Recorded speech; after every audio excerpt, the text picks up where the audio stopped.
Let's be honest, Carter was always just the numbers guy. He never had the stomach for real business. Hi everyone. My name is Carter Wade, and that was my father's opening line at the negotiation table. To my face. It was him, my two older brothers, Mason and Grant, and 3 corporate lawyers. They laughed, sipped whiskey, and slid papers across the table like this was already done. Like I was decoration. Like I didn't co-found the company with them when I was 23. The company my late mother helped me build. The one my father took over after she passed. Minority partner, they'd called me last quarter. Now they were selling it. To an anonymous buyer. A buyer who hadn't spoken yet. They thought they were about to walk away with $72 million. They thought I was just the kid with spreadsheets and a soft heart. The one who'd roll over like always. They didn't know I'd spent the last 4 months cashing out every asset, building a shell corporation in Nevada, hiring a buyer with a name I created. They didn't know who was about to walk in. The door opened, and the buyer took a seat across from them. Me. In a custom suit. Under a different name. Smiling. My heart pounded behind my ribs, but on the outside? I smiled. Come. Chris. Unreadable. My name tag read Benjamin Ross, CEO of Ironcrest Holdings. A name I made up in my apartment at 3 a.m. months ago. Mason leaned back in his chair. Glad you could make it, Mr. Ross, he said, cocky as ever. You're about to own one hell of a company. I nodded. I believe I am. They didn't recognize me. 300,000 in facial reconstruction. 2 more in vocal work. Contact lenses. 15 pounds dropped. Nose reshaped. Beard trimmed sharp. And the man I hired to front my company for the early meetings? Not in the room today. Just me. Their little brother. The one they stole everything from. The lawyers started reviewing terms. Grant chuckled at the valuation, $40 million below what we were worth. Guess the buyers got the upper hand, he said. I leaned forward. I suppose I do. Dad cleared his throat, eyes flicking toward me. A flicker of suspicion, then gone. He poured himself another drink. They signed the pre-approval agreement. Hands were shaken. Mason raised his glass. To fresh starts. I raised mine back. To family, I said. And meant every word. The room cleared after the toast. Lawyers stepped out to finalize transfer documents. My brothers wandered toward the balcony, bragging about what they'd buy first. A yacht. A vineyard. A Denver penthouse. I stayed seated, fingers lightly resting on the leather folder in front of me, the one with the real papers. The ones they hadn't seen. Dad turned to me, finally giving me a full look. You said you're from Connecticut? Yes, I said. Greenwich. You've got Wade features, he muttered. Strong genes, I suppose, I said smoothly. He squinted like something was itching at the back of his brain. I opened the folder, casually sliding one final document across the table. Before we finalize, we'll need all previous partners to sign this indemnity release. He skimmed it, barely reading. Standard? Of course. Mason and Grant walked back in just as he signed.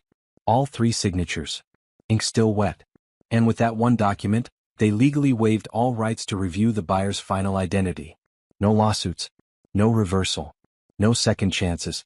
I stood. Removed my contact lenses. Untied my tie. Grant blinked. Wait. Mason's smile dropped. Dad's glass slipped from his hand. Hi, Dad, I said. Miss me? The silence hit like a thunderclap. Dad stood there, frozen, the veins in his neck twitching. Mason actually took a step back. Grant's mouth hung open like he forgot how to breathe. Carter? He finally croaked. I smiled, not out of joy but the kind of smile you give someone right before you burn their house down. You sold your company, I said calmly, to the numbers guy. No, Mason snapped. This is fraud. You. It's legal, I cut in. Ironcrest Holdings exists. It's registered. And your signatures are binding. You waived identity disclosures in that last doc you signed without reading. Dad's face flushed a deep red. We'll reverse it. We'll sue. No, Dad, I said. You won't. Because the money? Already moved. Shells within shells. You're not just out of the company. You're out of the money. They all started talking at once. Rage, denial, threats. I let them yell. I picked up the contract folder, tucked it under my arm. You thought I was weak. Quiet. Replaceable. I walked to the door, turned back once more. But I was the one paying attention. And then Mason lunged at me across the table, screaming. His chair clattered to the floor as he came at me. I stepped aside. Come. Collect it. Mason slammed into the table, knocking over a glass. Security rushed in before he could swing. 2 guards pinned him back, and for the first time in his life he looked small. "Let me go," he roared. "He's a liar, he's not even." "He is," one of the lawyers interrupted, breathless, holding a tablet. I just got the identity confirmation. It's him. Carter Wade. Legally changed his name 7 months ago. Dad looked like someone had unplugged his soul. Well, silent. His empire stolen by the son he thought was too soft to fight. "You humiliated this family," he said finally, his voice shaking. "No," I said, stepping closer, lowering my voice. "You sold this family for your pride. I just took back what Mom built." Grant leaned against the wall, silent, sweating. I could see the wheels turning, too late. "You played the long game," he muttered. "I had to," I said. "You never would have seen me coming otherwise." They didn't speak again. Security escorted them out. The lawyer turned to me. "Mr. Ross, sorry, wait, shall we file everything?" I nodded once. "File it? Today?" By the end of the week, the sale was finalized. The board approved the transition. I own 92% of the company. Mason, Grant, and my father were scrubbed from every office, every memo, every login. The office I once shared with a flickering desk lamp and a cracked monitor was now a corner suite with skyline views. But revenge wasn't just about money. It was about memory. I walked through the old production floor where they used to laugh behind my back. Where they passed me over for promotions. Where my ideas were stolen, repackaged, and paraded as theirs. I didn't fire anyone loyal to them, not yet. I let them watch the power shift. Let them sit in silence as my name replaced theirs. The media started calling. Tech prodigal son reclaims empire in ruthless reverse takeover. They didn't know the half of it. Dad tried calling. What? Left a message. "You made your point. Come home." I deleted it. Mason sent a text. "You think you've won? This isn't over." But it was. Legally. Financially. Strategically. I just hadn't given them the emotional checkmate yet. That came next. And it started with Mom's will. They never knew I had a copy. Mom's will, the original, unedited, unburned version, stored in a safety deposit box she made me the sole access holder to the year before she passed. She knew what they were planning. She didn't trust them. And buried in those pages was the truth. She had left everything to me. Not just the shares. The patents. The estate. Even the land the company was built on.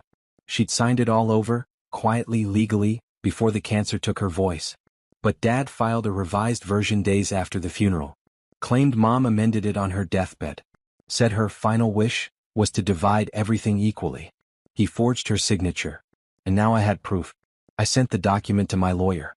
Sent copies to the board. Sent one to a journalist friend with a subject line that just read, "Truth has a time limit." This one expired. Within 24 hours, the media exploded. Fraud. Forgery. Corporate theft. The narrative flipped. I wasn't just the son who reclaimed a company, I was the heir robbed by his own blood. And the fallout? Was delicious. But the real punishment came in. The day the story hit the news, their phones stopped ringing. Investors pulled out. Their faces, once glossy cover material for Family Empire Monthly, were now plastered on headlines reading "Sons and Father Forge Widows Will in $70 million Fraud Scheme." The board issued a statement. Iron Crest Holdings would cooperate fully with authorities. My lawyer delivered a demand: return any liquid assets or face prosecution. They tried to settle. Quietly.